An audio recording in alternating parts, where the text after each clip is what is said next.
Hi, my name is Mark Chandick, and I'd like to spend a few minutes talking to you about the basics of life insurance. The purchase of life insurance may be one of the most important decisions you ever make in your financial life. However, it's a decision that most of us will put off until something happens that hits close to home. That's really not too surprising, since we all have a built-in mechanism that avoids thinking about death. But that kind of procrastination can be devastating to a family or business. Let me explain. There are three basic questions to be asked, and they have to be asked and answered in the right sequence, or all the answers will be wrong. The three questions are: do I need life insurance? How much do I need? What kind should I buy? Let's take them one at a time. First, do I need life insurance? The quick and easy answer is that if someone will suffer financially when you die, you need life insurance. That could mean your family, perhaps aging parents, or maybe even your business partner and employees. Sometimes we might be inclined to say, well, they'll be okay, and maybe that's true. But it's important to remember that we don't get a chance to change our minds once we're gone. We need to face reality while we can do something about it. The second question is, how much should I have? Some experts recommend a rule of thumb that runs anywhere from 5 to 20 times your annual income. Obviously, with that kind of spread, the rule of thumb isn't very helpful. So how do you determine if you need $100,000, $250,000, $500,000 or more in life insurance coverage? The best way to figure out what you need is to have an insurance professional conduct what's called a financial needs analysis. Here's how it works. You'll start by gathering all of your personal financial information and estimating what your family members would need after you're gone to meet their financial obligations. To calculate this figure, you'll need to think through three types of expenses. First, your immediate expenses, such as funeral expenses, uncovered medical costs, taxes, and outstanding debts you'd want paid when you die, such as automobile debt and credit card bills. Second is ongoing expenses, which is basically money for your family to live on for a specific period of time. It helps pay for everyday living expenses like food, clothing, transportation, mortgage or rent payments. And finally, life insurance proceeds can be used to fund future expenses, such as money to fund a college or retirement savings plan. After you've figured out your family's needs, you'll then want to tally up all of the resources that your surviving family members can draw on to support themselves. This would include things like your spouse's income, savings you've accumulated, and any life insurance you already own. The difference between your family's needs and the resources in place to meet those needs is your need for additional life insurance. Let me share a story with you that illustrates the value of properly calculating the need for life insurance in a very powerful way. Early in my career, I was working with a physician in Southern California who was very busy and didn't give me any time to help him determine the amount of life insurance that was appropriate for his family.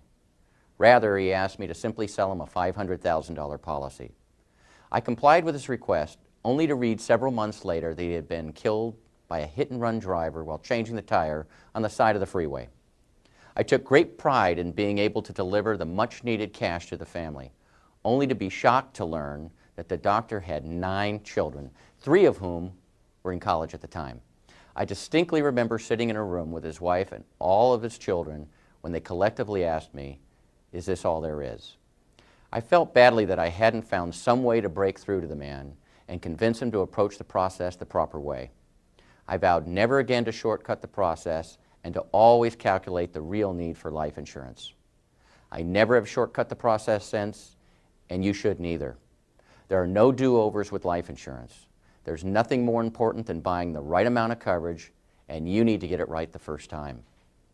So after you've figured out how much you need, you're now ready to focus on what kind to buy. There are 2 fundamental considerations that go into answering this question. First, how long will you need the insurance?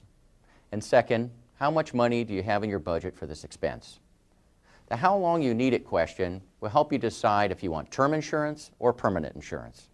Term insurance lasts for a specified period of time, say 5 years or 10, 20, or maybe even 30 years. If your only need is for funds to pay off a 20-year mortgage at your death, a 20-year term policy would probably be the answer for you. Or if you're concerned about providing funds to take care of your aging parents in their later years, a 5 or 10-year term policy might do the job. The shorter the period of time the policy lasts, the lower the premium. But once the term period is over, you'll have to pay a considerably higher price to maintain it if you want to do so. And you may well have to take another insurance physical to qualify all over again. That means your health must still be good and that you haven't taken up piloting, skydiving, or vehicle racing. Declining health or a dangerous job or hobby can significantly increase the cost of insurance and sometimes can make coverage unaffordable or even unavailable. That leads me to the second kind of insurance, permanent insurance. Permanent insurance is what the name implies. It's with you for life, no matter how old you are when you die.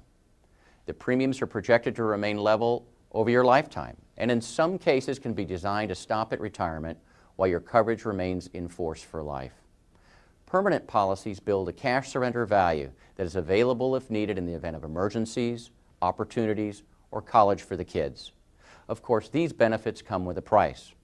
The initial premium for permanent insurance is 3 to 10 times higher than it is for an equivalent amount of term insurance. So if your budget is limited, be sure you buy as much as you need, even if it's all term insurance.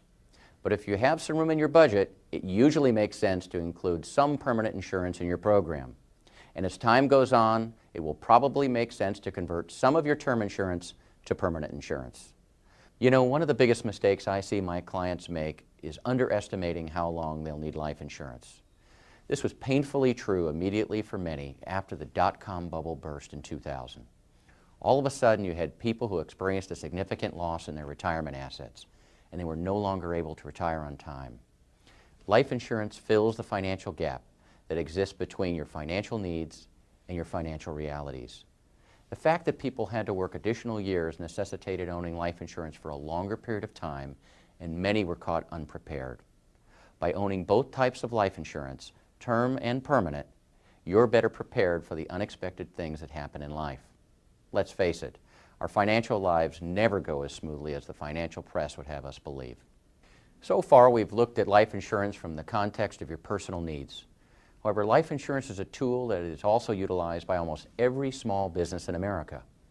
Businesses, especially smaller, closely held businesses, utilize life insurance to protect their companies in case of the premature death of an active owner. Life insurance is used to purchase a deceased partner's interest and provide an income stream to the surviving family. Life insurance also may be left to the company to provide a financial cushion to the company in the case of a loss of an active owner or key employee. Life insurance is also utilized to provide cash to equalize the inheritance of a family, where only one of the children inherits the company. And finally, to provide cash to pay federal estate tax, so that the company doesn't have to be sold to pay the tax liability. These uses of life insurance keep businesses in business, families financially secure, and Americans employed. So there you have it.